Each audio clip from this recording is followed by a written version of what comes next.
ఓం శ్రీ గురుభ్యో నమ.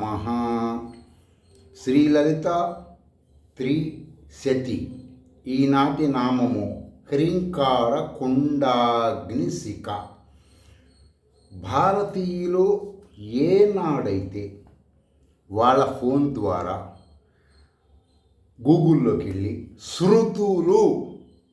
శృతి ప్రామాణిక ఆధ్యాత్మికం ఆ విధంగా తెలుసుకుంటే మీరు అస్సలు ఏ మానవుడు భారతీయుడెవ్వరూ భయం అన్నటువంటి రోగం చచ్చిపోతుంది.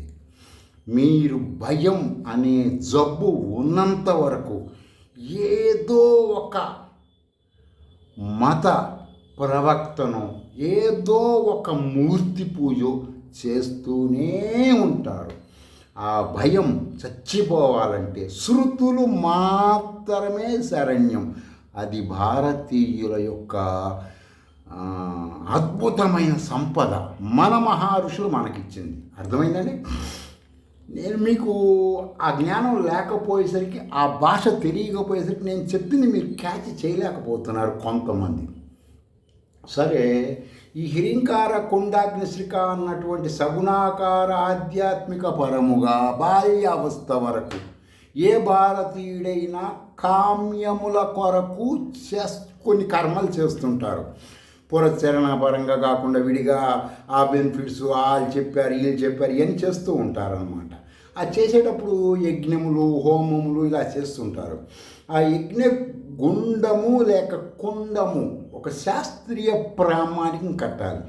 ఎవడి ఫీలింగ్స్తోనూ యోని గుండము పద్మగుండము వగైరా వగైరా వగైరా అన్నీ పొట్ట కూటి పగటి వేషగాళ్ళు చెప్పినవని చెప్తున్నారు.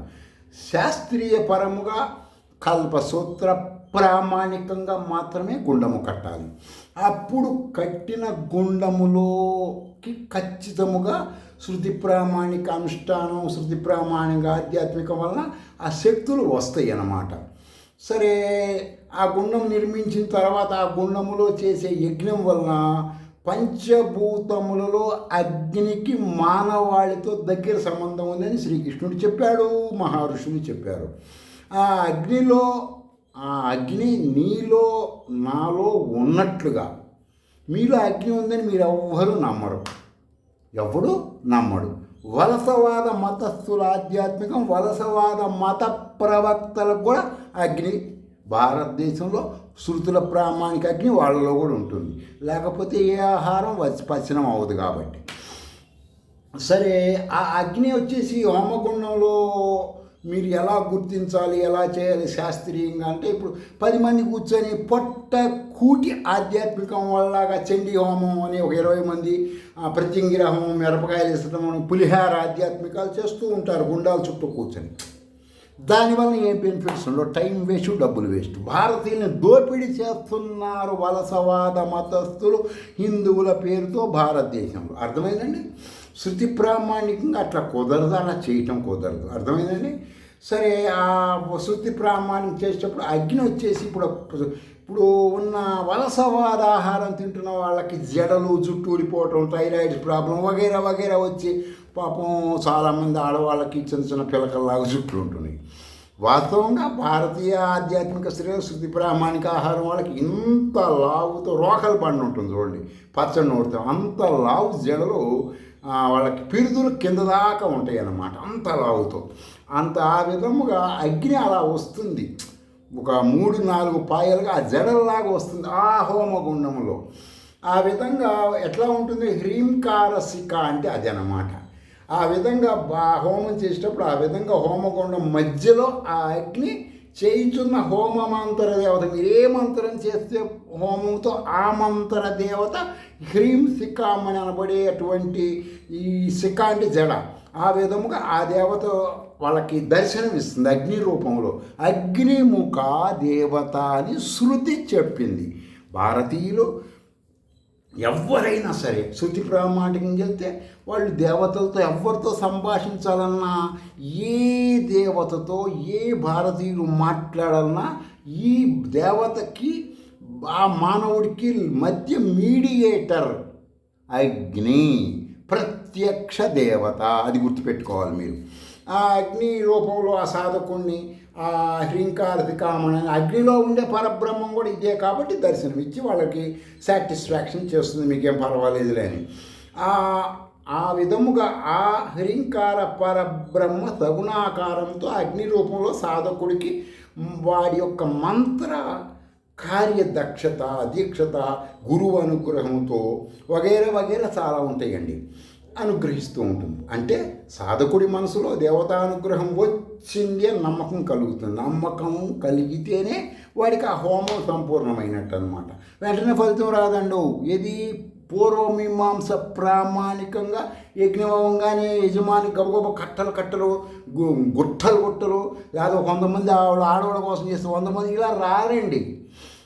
ఆ మానవుడికి ఎప్పుడు ఆ యజ్ఞ ఫలితం రావాలో అప్పుడు వాడికి అది వస్తుందని పూర్వమీమాంస చెప్తుంది. అర్థమైందండి?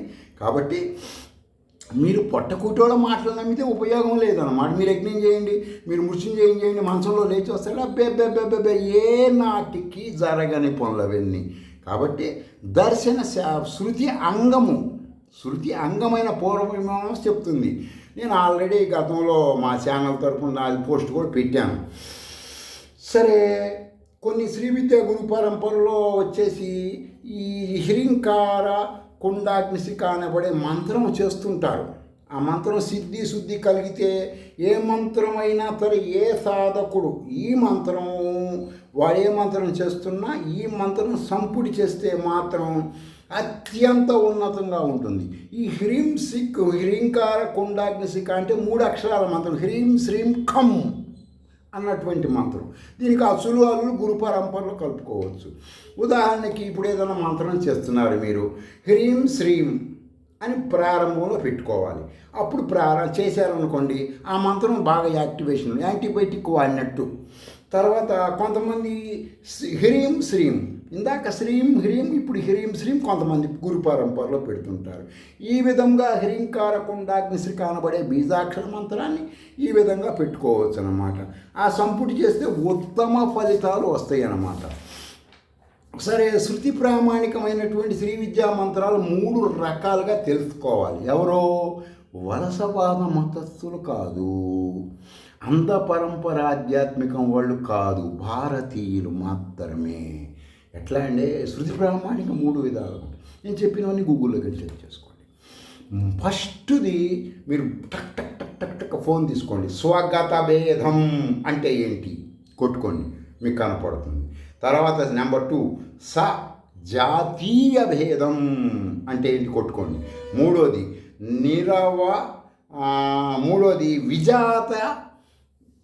విజాతీయ భేదం, అర్థమే. మూడోది విజాతి. 3 చూసుకోండి. దాన్ని మంత్రశాస్త్ర మీ గురు పరంపరలో మంత్ర శబ్దాలకు డైవర్షన్ చేసుకోండి. మీకు నేను అలంకారం కోసం అర్థం అవ్వాలని ఈ యొక్క మామూలు వ్యవహారంగా చెబుతున్నాను. శృతి ప్రామాణిక మంత్రాలు చేసేవాళ్ళు ఆ 3టిని తెలుసుకొని ఆ మంత్ర బీజాక్షరాలు కలిపితే మంత్రం యాక్టివేషన్ స్పీడ్ కలిగింది.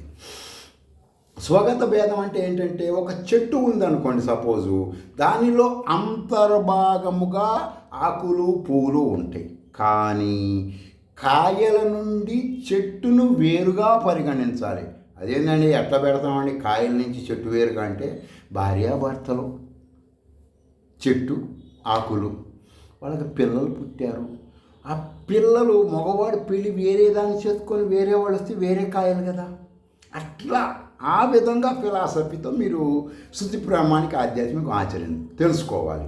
రెండవది క్లుప్తంగానే చెప్తున్నా, మీరు గూగుల్లోకి వెళ్ళి బాగా వివరంగా తెలుసుకోండి. 2 సజాతీయ భేదం అంటే 2 జాతి పరంగా 2 చెట్లు ఉంటాయి. మామిడి చెట్టు కావచ్చు, రావి చెట్టు కావచ్చు. ఇక్కడ మీరు దీన్ని అదేంటంటే సజాతి మంత్రాల్లో వచ్చేసి దాన్ని వివరంగా తీసుకోవాలి. ఎట్లా, భర్త వేరు భార్య వేరు, 2 వేరు కాయలు అన్నమాట, వేరు చెట్టు నుంచి వచ్చిందన్నమాట. ఆ విధంగా ఆ మంత్రం వచ్చేసి యాక్టివేషన్ అవుతుంది. మంత్రం అంటే ఒక దేవత, ఒక రూపము, ఒక శక్తి. దాన్ని మీరు యాక్టివేషన్ చేసే విధానంలో స్పీడ్గా మీకు పికప్ అవ్వటానికి చెప్తున్నాను. తర్వాత మూడోది విజాతీయ భేదం అంటే, ఇప్పుడు విజాతీయ భేదం అంటే ఒక పెద్ద కొండ ఉంది, కృష్ణా నది కొండలోంచి వెళ్తుంది. కొండ వేరు, నది వేరు. అట్లాగే మీకు మీ అమ్మాయి పుట్టింది, మీ అమ్మాయికి పెళ్లి చేశారు, అల్లుడు వేరు, అల్లుడి పిల్లలు వేరు, మీ కూతురు వేరు, వేరు వేరుగా ఉంటారన్నమాట. ఈ యొక్క మంత్రాలు ఆ విధంగా తెలుసుకోవాలి మీరు. ఇక్కడ వచ్చేసి జాతి భేదం ఉంటుందన్నమాట, ఈ విధంగా అన్నమాట. తర్వాత వచ్చేసి అద్వితీయము అంటే ఏంటి, గూగుల్కి చెక్ చేసుకోండి. నిరాకారము, నిరవయవము, నిర్గుణమైన బ్రహ్మోపనిషత్తు పరబ్రహ్మ స్వరూపిణికి ఈ 3 రకముల భేదము ఎలా ఉంటుంది? హౌ? అర్థమైందా? మంత్రాల్లో 3 భేదాలు చెప్పాను, వివరంగా ఫిజికల్గా చెప్పాను. కానీ బ్రహ్మ ఉపనిషత్ స్వరూపుడికి ఉండదు. ఎవరికి ఉంటుంది? జీవాత్మకి ఉంటాయి ఇవి. వాడు ఏనాడైతే పరమాత్మ జ్ఞానం, ఆత్మజ్ఞానం కలిగేంతవరకు వాడికి ఈ భేదాలు ఉంటాయి. వాడు ఫలానా కులం, వీడు ఆడది, వీడు నంపుశకుడు, వీడు మొగ అని ఖచ్చితంగా ఉంటాయి. యాక్టింగులు చేస్తారు చాలామంది కపట వేషగాళ్ళు కాషాయాలతో. మేము అహం బ్రహ్మాది పులిహార, నమ్మద్దు. గూగుల్ దగ్గర చెక్ చేసుకోండి నేను చెప్పినవి నిజమా కాదా అని. అర్థమైందండి? సరే, అదే సూత్రం ఇప్పుడు చెప్తున్న సూత్రం పరబ్రహ్మ స్వరూపిణికి ఈ యొక్క భేదాలు ఉండవు. అర్థమైందండి? వేరే వేరే వలసవాద మతాలకు కూడా ఉంటాయి, ఉండొచ్చు. వాళ్ళ ఆ దేవుడది, దేవుడు కుమారుడు, దేవుడి తండ్రి, దేవుడి తల్లి, ఇలా ఉంటాయి అన్నమాట. భారతీయ శృతి ప్రామాణిక భారతీయుల ఆధ్యాత్మికంలో ఇవన్నీ ఉండవు. అర్థమైందండి? సరే, కొన్ని శ్రీ విద్యా మంత్రాలు ఆత్మజ్ఞానానికి స్పీడ్గా కలిగిస్తాయి. ఇలాంటి జ్ఞానం తెలుసుకొని వాడు అనుష్ఠానం చేస్తే స్పీడ్గా కలుగుతుంటాయి అన్నమాట. సరే, అప్పుడు కొన్ని మంత్రాలు ఈ ఇందాక చెప్పిన ప్రకారం హ్రీంకార కుండాగ్నికాలం ఇవి కూడా ఆత్మజ్ఞాన మంత్రాలను కలుపుకొని చేస్తే చాలా స్పీడ్గా మీరు స్వస్వరూప జ్ఞానం కోసం కలుగుతూ ఉంటాయి. కొన్ని మంత్రాలు కలపటం, విడతీయటం, సవ్యాపసవ్యం లలిత సహస్రనామంలో క్లియర్గా బ్లూ ప్రింట్ ఉంటుంది, అది తెలుసుకోవటం లేదు. లలితా సహస్రనామం చదివే వాళ్ళు ఎవ్వరు భాష్యం చదవరు, తెలుసుకోరు.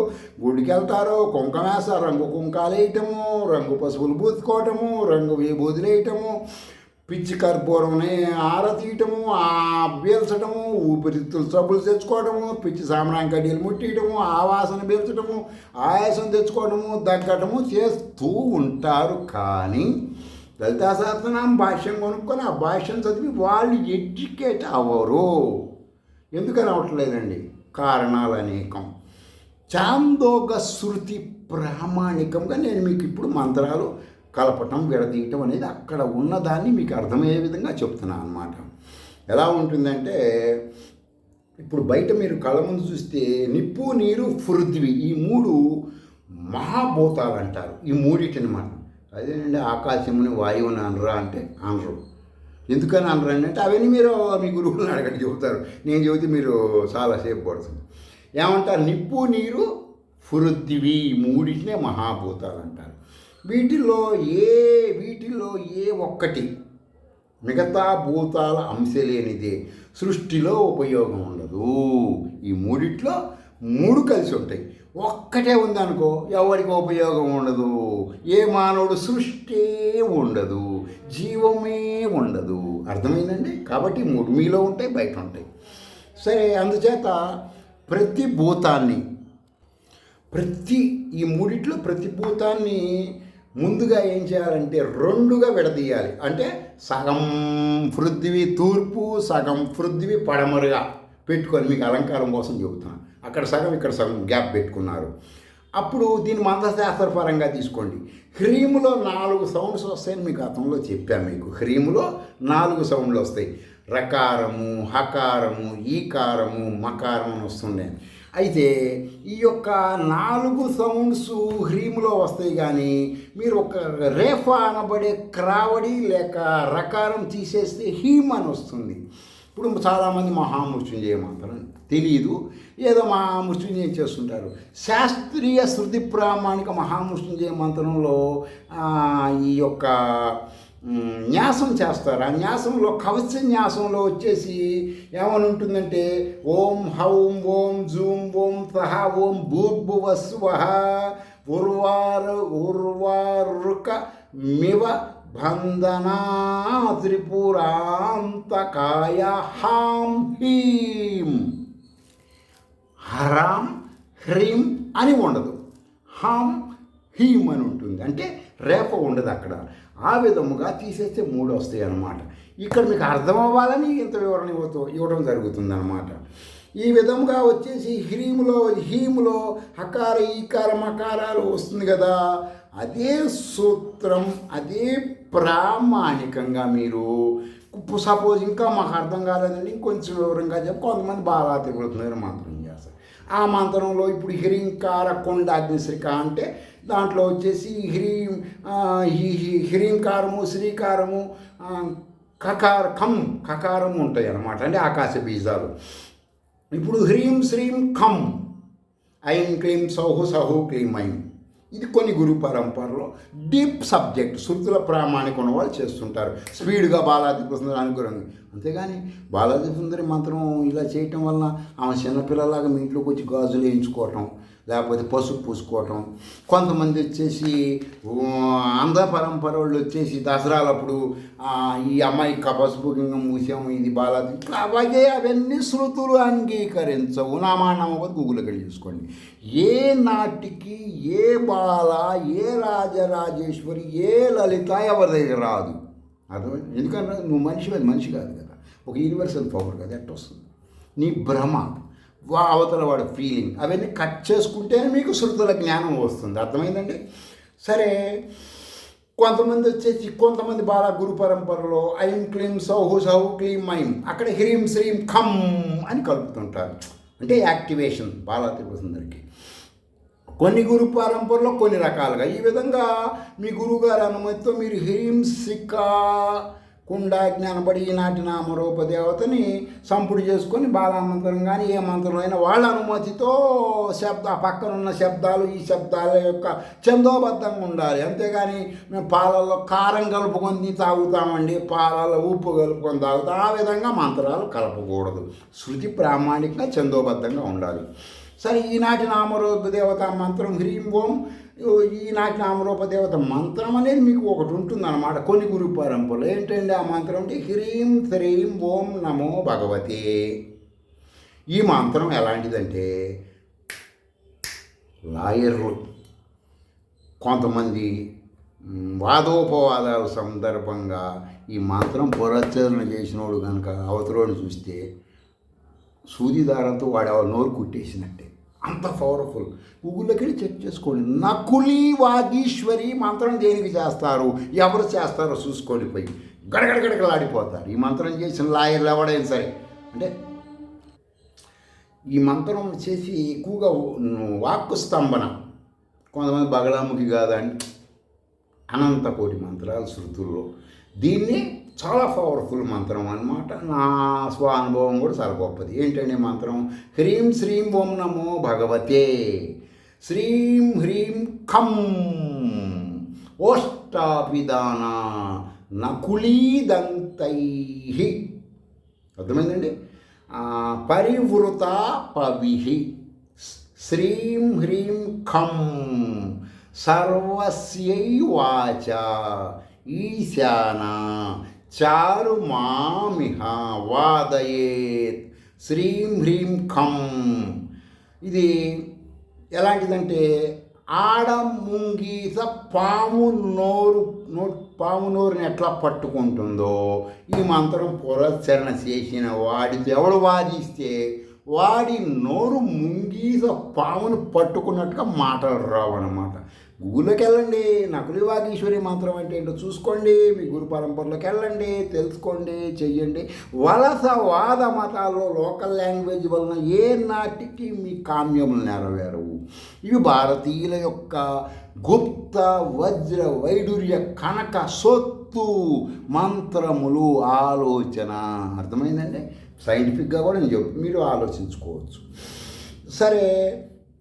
ఈ యొక్క ఇప్పుడు కొంతమంది డిబేట్లు పెడుతుంటారు కదా మీడియాలో. ఈ మంత్రం సిద్ధి పొందాడనుకో వారిది ఎవరు చాలలేదు. అసెంబ్లీలో ఈ మంత్రం స్పీకర్కి వచ్చిందనుకోండి, ఎవడు మాట్లాడు, చీఫ్ మినిస్టర్ కూడా మాట్లాడలేడు, వీడి దెబ్బ కూర్చోనగా సైలెంట్. అంత పవర్ఫుల్ మన ఋషులు మనకి చెప్పారు, మీరు తెలుసుకోవట్లేదు. అంత పరంపర ఆధ్యాత్మికము వలసవాద ఆధ్యాత్మికం ఆచరిస్తున్నారు భారతీయులు. బుద్ధి ఉపయోగించండి. మీ ఫోన్ ద్వారా గూగుల్కి వెళ్ళండి. మహా ఋషులు మీకు అందించిన మహావజ్రాల్ని కాంతి కిరణాలని సైంటిస్టులు క్యాచ్ చేసే విధానం ఎలా చెబుతారో అలా శబ్ద అర్థ జ్ఞానాన్ని క్యాచ్ చేసుకోండి. సరే, ఈ మంత్ర సాధన కూడితే ఎవరు వాదించలేరు వగైరా వగైరా చాలా ఉంటాయి అన్నమాట. అయితే కొంతమంది ఈ మంత్రాలని ఆత్మజ్ఞానం కలిగిన వారు షట్చక్రాల మీద ప్రయోగిస్తారు. అదేనండి, మన మీద మనం కూడా చేసుకోవచ్చు. షట్చక్రాల్లో నీకు అవి యాక్టివేషన్ అవ్వటం లేదు. కొన్ని ప్రారంభ కర్మలు రీచ్ అయ్యి ఇబ్బంది పెడుతున్నాయి. వాటి మీద ప్రయోగం చేస్తే అవి నోరు మూసుకొని కూర్చుంటాయి. ప్రారంభ కర్మలు సైలెంట్ అయిపోయి ఈ చక్రాలు యాక్టివేషన్ అవుతాయి. అది సబ్జెక్ట్. సరే, కొంతమంది దీన్ని బ్లాక్ మ్యాజిక్గా చేస్తారు. బ్లాక్ మ్యాజిక్ అంటే ఏంటో కూడా గూగుల్కి వెళ్ళి చెక్ చేసుకోండి. నేను దాని గురించి ఎక్కువసేపు డిస్కషన్ చేయను. ఎందుకని చేయరండి అంటే, నేను శృతులు ప్రామాణికంగా మాట్లాడుతున్నాను కాబట్టి ప్రస్తుతం చెప్పకూడదు. సరే, విషయానికి వద్దాం. శృతి ప్రామాణికమైనటువంటి ట్రిప్లికేట్ అంటే ఏంటంటే అదేంటంటే మీరు అట్టటి చెబుతున్నారంటే, ఇప్పుడు ఒక లెటర్ హెడ్ ఉంది, దాన్ని 3 జిరాక్సులు తీయచ్చు ఎలిమినేషన్ దగ్గరికి. 3 జిరాక్సులు ఒరిజినల్ లాగానే కనపడుతుంటాయి కదా. అట్లాగే ఒక మంత్రాన్ని 3 రెట్లుగా పనిచేసే విధానం అన్నమాట ఈ ట్రిప్లికేట్ అంటే. అర్థమైందండి? ఒక మంత్రాన్ని 3 రెట్లుగా ఎట్లా పనిచేస్తుంది, ఏ శబ్దం ఏ అర్థంతో అది 3 రెట్లుగా పనిచేయాలన్నమాట. అప్పుడు ఏమవుతుంది, వాగ్భావ మన్మథ శక్తి కూట మీద పనిచేస్తుంది, ఆధ్యాత్మిక ఆదిభౌతిక ఆదిదైవికం మీద పనిచేస్తుంది, కర్మ కర్త క్రియల మీద పనిచేస్తుంది. అదే శృతి ప్రామాణిక శ్రీ విద్య గురు మహామంత్రాలు అంటారు. ఎలా అంటే మాకు అర్థం కావట్లేదు. నేను కొన్ని మీకు ప్రామాణికంగా ఫిజికల్గా వివరిస్తాను. పూర్తిగా వివరించడం అనేది కొంచెం లాంగ్వేజ్ ఉండదు, ఫీలింగ్స్తో చెప్తే అర్థం కాదు కదా. ఏదో అర్థం కాదు. బెల్లం తిన్నా నేను గబగబా ఎలా ఉందండి రుచి అన్నారు అనుకో, తీగి ఉందంట. ఎలా తీయాలి, తీపిదనం ఎలా ఉందంటే నేను చెప్పలేను కదా. ఆ సూత్రం పట్టి పూర్తిగా వివరించలేను. క్లుప్తంగా అయితే మీ స్వానుభవంతో గూగుల్కి చెక్ చేసుకోండి. ఇప్పుడు సపోజ్ వచ్చేసి మీరు వాటిని వచ్చేసి మీరు ఇంకా బాగా లోతుగా కావాలంటే మా ఛానల్ ఫోన్ నెంబర్ ఉంటుంది కదా, అందులో దానికి మీరు వాళ్ళకి ఫోన్ చేయండి, వాళ్ళైనా చెప్తారనమాట. అది నేను ఇప్పుడు చెప్పిన సూత్రం ప్రకారం మహాభూతాలను ఇందా చెప్పా కదా, తూర్పునో సగం పడమలో సగం పెట్టమని. ఆ మహాభూతాలు ఏ విధంగా పరమేశ్వరి బ్రహ్మోపనిషత్ పరబ్రహ్మేశ్వరి ఎలా కలుపుతుందో మంత్రం కలపటం నేర్చుకోవాలి మీరు. అర్థమైందండి? ఎట్లా కలపాలండి ఏంటంటే, అదే గురు సాంప్రదాయం. శృతి ప్రామాణిక పాలలో పందార కలపాలి. ఒక రుచి, బెల్లం ఒక రుచి, తేనె ఒక రుచి, పటిక బెల్లం ఒక రుచి, తాటి బెల్లం ఒక రుచి, కారం ఉప్పు కలిపితే ఎలా ఉంటుంది, అదే విడదీయటం కలపటం. అదే బ్రహ్మోపనిషత్ పరబ్రహ్మస్వరూపిణి శృతుల ప్రామాణికంగా గూఢార్థంగా చెబుతుంది. పంచభూతాల ద్వారా మీరు తెలుసుకోండి. మీరు మహాభూతాలను కలపడం విడదీయటం ఎలా తెలుసుకుంటామంటే, ప్రతి మహాభూతాన్ని ముందుగా 2 భాగాలు చేయమని చెప్పాను ఇందాక. అందులో ఒక భాగాన్ని అలాగే ఉంచండి. తూర్పు భాగానికి అదిరిగద్దు, పడమరకు వచ్చేసేయండి. సగం ఉంది కదా, ఆ సగాన్ని 2 భాగాలుగా చేయండి. మిగతా 2 మహాభూతాలను ఒక్కొక్క భాగంగా కలపాలి. ఈ ప్రక్రియ ద్వారా ప్రతి మహాభూతంలో తన ఒరిజినల్ భాగం సగము 1/4 వంతున ఇతర 2 మహాభూతాలు కలిసి ఉంటాయి.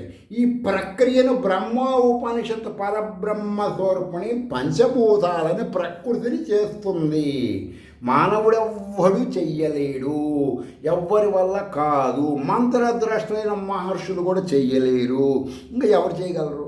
ఈ పంచభూతాలను ఆ విధంగా చేస్తేనే నీ బాడీలో నువ్వు తినదరుగుతుంది, నీకు మలమూత్రాలు వస్తాయి, నీకు సమస్తం నీ సిస్టమ్ బాడీలో ఎలా ఉందో బయట కూడా అలాగే ఉంటుంది. ఏది? 3 మహాభూతాల ప్రక్రియతో.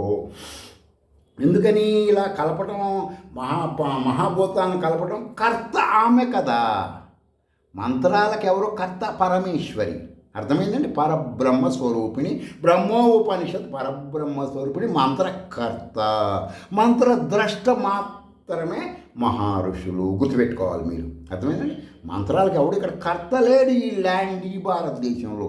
ఇది భారతీయుల సొత్తు, వలసవాదుల సొత్తు కాదు కాదు కాదు. భారతీయుల సొత్తు మాత్రమే, శృతుల ప్రామాణికం. గత కాలంలో కొంతమంది ఈ విధి విధానాలన్నీ గూఢార్థంగా చాందోక శృతిలో ఉంటాయి అన్నమాట. దీని పేరు త్రివుత్కరణ అంటారు. త్రివుత్కరణ అంటే ట్రిప్లికేషన్ అయిన తరువాత, అంటే త్రివుత్కరణమైన అయిన తరువాత నామరూపమైన సృష్టి జరుగుతుంది. కలిపిన తర్వాతే సృష్టి ప్రారంభం, లేకపోతే సృష్టి ఉండదు. అర్థమైందండి? మీకు ఆయుర్వేదం అంటే శృతి ప్రామాణి. ఇప్పుడు త్రివృత్ లేహ్యం అని ఉంటుందండి. ఎలాంటి మలబద్ధకం ఉన్నవాడైనా దాన్ని వాడితే ఇమీడియట్గా వాడికి ఆ ప్రాబ్లం పోతుంది. అయితే అందులో కలిపే 3 పదార్థాలు కలుపుతారు. ఆ 3 పదార్థాలు కలిసిన తర్వాత కొన్ని రోజులకు దాని గుణం యాక్టివేషన్ అవుతుంది. అదే సూత్రం. అక్కడ శృతుల్లో మహాభూతాలు, ఇక్కడ వచ్చేసి ఇదంటే ప్రకృతి నుంచి వచ్చినటువంటి ఈ 3 వాటిని ఈ త్రివృత్తులేశంలో కలుపుతారు. ప్రతి ఒక్కటి భారతీయులకి క్లియర్గా అరటి పండు ఒలిసినట్టు మన ఋషులు చెప్పారు. ఫిజికల్గా, ఇంటర్నల్గా మీరు తెలుసుకోవటం లేదు. కొంతమంది అగ్రవర్ణముల వారు వలసవాద మతాల్లోకి వెళ్ళి చెప్పినవి వింటున్నారు. బుద్ధి ఉపయోగించండి, మీ ఫోన్ ఉపయోగించండి, శృతులలోకి వెళ్ళండి, మిమ్మల్ని మీరు తెలుసుకోండి. అప్పుడు ఆ పరబ్రహ్మము దేంట్లో ఈ సృష్టి ప్రారంభమైన తర్వాత అప్పుడు ఆ పరబ్రహ్మ, బ్రహ్మోపనిషత్ పరబ్రహ్మ స్వరూపిణి అందులో ప్రవేశిస్తుంది. త్రివృత్తులేహ్యాలు ఏ విధంగా 3 మూలికలు కలిపిన తర్వాత అందులో ఆ శక్తి ఎలా వస్తుందో ఇక్కడ సృష్టి ప్రారంభంలో అలా ఆమె చేసిన తర్వాత సృష్టి ప్రారంభం అవుతుంది. గూగుల్లోకి వెళ్ళండి మీరు, వెళ్ళి ట్రిప్లికేషన్ అంటే ఏమిటి, లేదు త్రివృత్కరణం అంటే ఏంటి చూసుకోండి. తర్వాత లేక పంచీకరణం అంటే అప్పుడు కొంచెం ఫార్ములా వేరేగా ఉంటుంది, అని తెలుసుకోండి. దీని ప్రకారం మంత్రశాస్త్ర జ్ఞానం అంటే మహా అద్భుతాలు, మహా మిరాకిల్స్ చేయగలుగుతారు. ఎవరైనా చేయగలుగుతారు. ఇవి ఎందుకని ఇప్పుడు లేవండి? మరి ఈ మంత్రాలని మీరు చెప్పేవి మాకు ఎవడు చెప్పట్లేదు. అంతసేపు బెల్లం పెట్టండి, నూనె పోయండి, తమలపాకులు పెట్టండి, కొబ్బరికాయలు కొట్టండి అంటున్నారు. నూనె తాగండి, లేకపోతే మోహాల మీద కూర్చొని దండాలు పెట్టండి, దశకాలు పెట్టండి అంటున్నారు. ఏంటంటే బ్రహ్మక్షాత్ర విద్యలు అంటారు వీటి. అంటే ప్రాచీన కాలంలో మహారాజులు వాళ్ళ రాజ్య పరిరక్షణ కొరకు కానీ, రాజ్యం సుభిక్షంగా ఉండటానికి కానీ, ప్రజల శాంతి లేకుండా ఉండటానికి కానీ, వీటి కోసం ఈ విద్యలు ఉన్న వాళ్ళని ఆశ్రమాల ద్వారా పోషించేవాళ్ళు. అప్పుడు ఉన్నట్టు ఆశ్రమాల ద్వారా ఎవరు ఏ కులపోడైనా అందులోకి వెళ్ళి ఆశ్రమంలో నేర్చుకునేవాడు. అక్కడ నేర్చుకున్నంతకాలం రాజుగారి కొడుకైనా, ఇక్కడ ఈ యొక్క ఊళ్ళో ఉండి రోడ్లు ఊడ్చే వాళ్ళ కొడుకైనా అక్కడ ఆశ్రమంలో ఒకటిగా ఉండేవాళ్ళు. వాళ్ళు అక్కడ విద్య పూర్తి బయటకు వచ్చిన తర్వాత ఎవరి దోడిదనమాట. ఆ విధంగా మన భారతీయ మహర్షులు మనకు పెట్టిన ఆశ్రమ సంబంధించిన విద్యా విధానం ఎన్ని వలసవాద మతస్థులు భూస్థాపితం చేశారని అనుకుంటున్న కాలగర్భంలో కలిసిపోయానుకో అప్పుడప్పుడు అక్కడక్కడ ఉంటూనే ఉన్నాయి, డెవలప్ అవుతూనే ఉన్నాయి. మీరు బుద్ధి ఉపయోగించండి. మనల్ని దోచుకొని మన ఆడవాళ్ళ భుజాల మీదకెక్కి గుర్రాల్లాగా వెళ్ళిన వలసవాదుల్ని మనం ఇక్కడ పూజించవచ్చా? మనల్ని అస్తవ్యస్తంగా మాట్లాడినటువంటి మన భారతీయులు మన వాళ్ళని పూజించవచ్చా? మన కోసం మన మహర్షులు మనకు చెప్పిన శృతులు. మీరు ఫోన్లోకి వెళ్ళండి, గూగుల్లోకి వెళ్ళండి. అంధ పరంపర ఆధ్యాత్మికం అంటే ఏంటి, వలసవాద ఆధ్యాత్మికం అంటే ఏంటో చెక్ చేసుకోండి. శృతుల ఆధ్యాత్మికం అంటే చెక్ చేసుకోండి.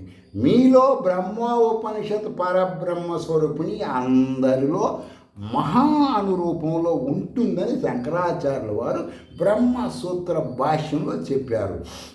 దానిని మహా అణువు అంటారు.